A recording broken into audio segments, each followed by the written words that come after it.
Barcelone a confirmé qu'il partait avec beaucoup d'énergie positive pour le match contre le PSG en quart de finale de la Ligue des Champions, et même si le club catalan jouera à l'extérieur, malgré cela, l'équipe blaugrana met tout en œuvre pour montrer à quel point Barcelone est géante.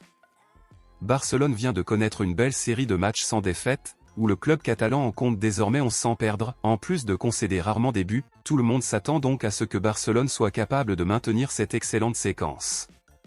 Le PSG, de son côté, compte désormais 27 matchs sans défaite, ce qui est plus du double de celui de Barcelone, mais malgré ces chiffres élevés sans perdre, le PSG ne vit toujours pas un bon moment dans son effectif déstabilisé, principalement par rapport à l'entraîneur et joueur principal de l'effectif, Kylian Mbappé.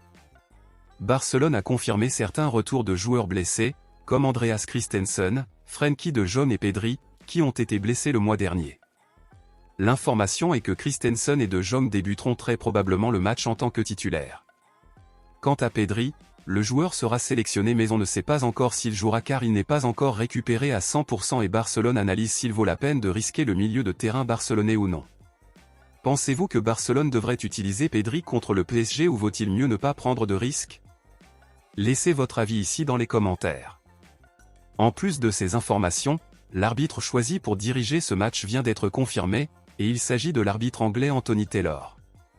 Anthony Taylor a une belle histoire positive avec le PSG, mais je ne peux pas en dire autant avec Barcelone. Pour Barcelone, cette saison, Anthony Taylor a arbitré 4 matchs pour Barcelone, où le club catalan a enregistré une victoire, 2 nuls et une défaite.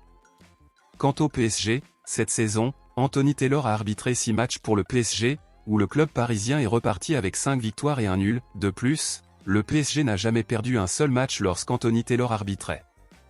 Une autre information est celle du dernier match entre le PSG et Barcelone en Ligue des Champions, c'était en 8e de finale, et c'est Anthony Taylor qui a sifflé, où le match s'est terminé par un nul 1-1. Selon vous, qui remportera le match aller entre le PSG et Barcelone? Selon vous, quel sera le score final de ce match? Donnez votre avis ici dans les commentaires et je lirai, je vous verrai dans la prochaine vidéo.